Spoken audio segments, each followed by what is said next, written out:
Hagamos silencio, que hable el Señor.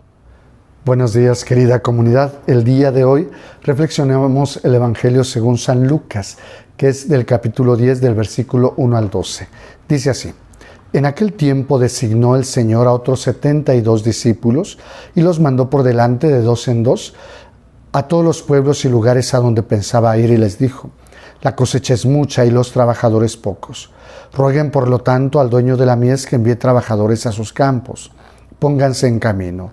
Los envío como corderos en medio de lobos.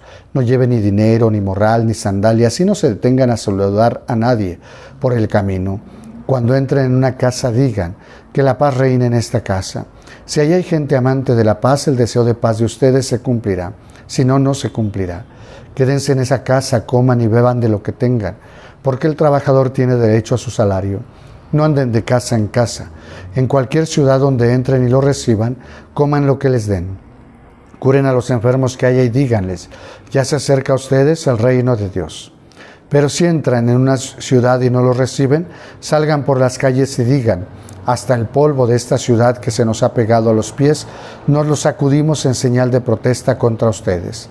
De todos modos, sepan que el reino de Dios está cerca. Yo les digo que en el día del juicio Sodoma será tratada con menos rigor que esa ciudad. Palabra del Señor. Gloria a ti, Señor Jesús. Fíjense, hermanos, el día de hoy es el envío de los misioneros.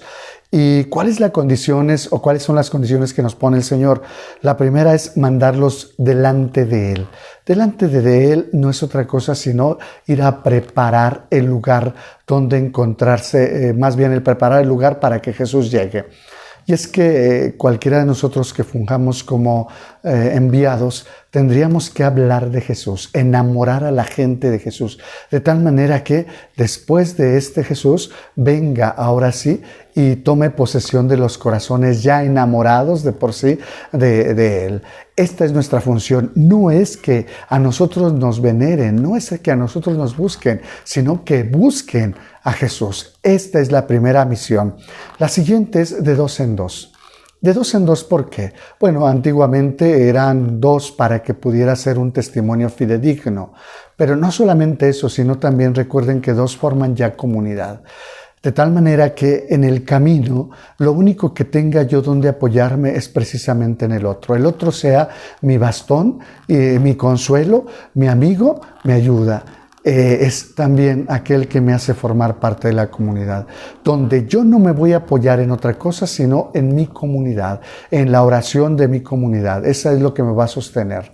Por eso los manda de dos en dos. Y entonces les habla de la cosecha, que es mucha, y los trabajadores pocos. Recuerden ustedes que un fruto, cuando se cae del árbol, si no se recoge prontamente, se pudre. La tierra tiene esa capacidad de que el fruto poco a poco se va pudriendo. Y esto a veces suele ser muy rápido. ¿Qué es lo que hace el Señor? Rueguen que envíe operarios a sus campos. ¿Qué características deben de tener esos trabajadores? Esos trabajadores deben de tener la característica de tener la palabra adecuada para ayudar a la persona. Y es que nuestra vida siempre está en un hilo.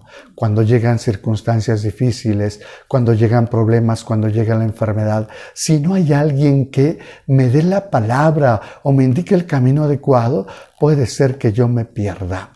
Esto es lo que quiere evitar el Señor. Rueguen que envíe operarios a sus campos, dice, de tal manera que estos trabajadores puedan estar atentos siempre para dar esa palabra a aquellos que ya están madurando. La vida del hombre es así. Si tenemos un momento de tristeza y llega una persona y lejos de acercarnos a Jesús nos dice palabras que nos alejan, se pierde. Nosotros tenemos que ser aquellos que tengan la palabra adecuada para que aquel fruto se rescate siempre. Y termina pues diciéndonos que no lleven nada. lo único que van a llevar es la alegría y la paz de pertenecerle a Jesús. Y eso es lo que van a entregar, y eso es lo que van a dar a los demás. No se tienen que apoyar ni en conocimientos, ni en bienes materiales, ni en nada. Solamente en lo que el Señor quiera dar a los demás. Ustedes llevan la paz, eso es lo que tienen que hacer. Llevar paz, esperanza a la familia donde lleguen. Y termina diciéndonos también el sacudirnos los pies. Donde no te reciban, donde te insulten, donde a lo mejor no te vean bien. Es el momento de sacudirse el polvo de los pies. Sacudirse el polvo de los pies no es ninguna maldición, es simplemente no quedarse con aquel insulto, con aquel rechazo que te dan. De tal manera que tú no salgas lastimado y que con esa herida puedas después lastimar a otros. Entonces, lo que nos pide es que no hagamos caso. Sacúdete el polvo de los pies. No nos corresponde a nosotros juzgar. Es a Dios a quien le corresponde eso. Nosotros hacemos lo que Él nos ha mandado. Lleven paz, lleven alegría. Si algunos no lo reciben, no se tienen por qué molestar. Sacúdanse cualquier cosa que les haya causado ese desprecio y seguimos adelante. Habrá otras casas, habrá otros frutos maduros que necesitamos rescatar. No perdamos tiempo.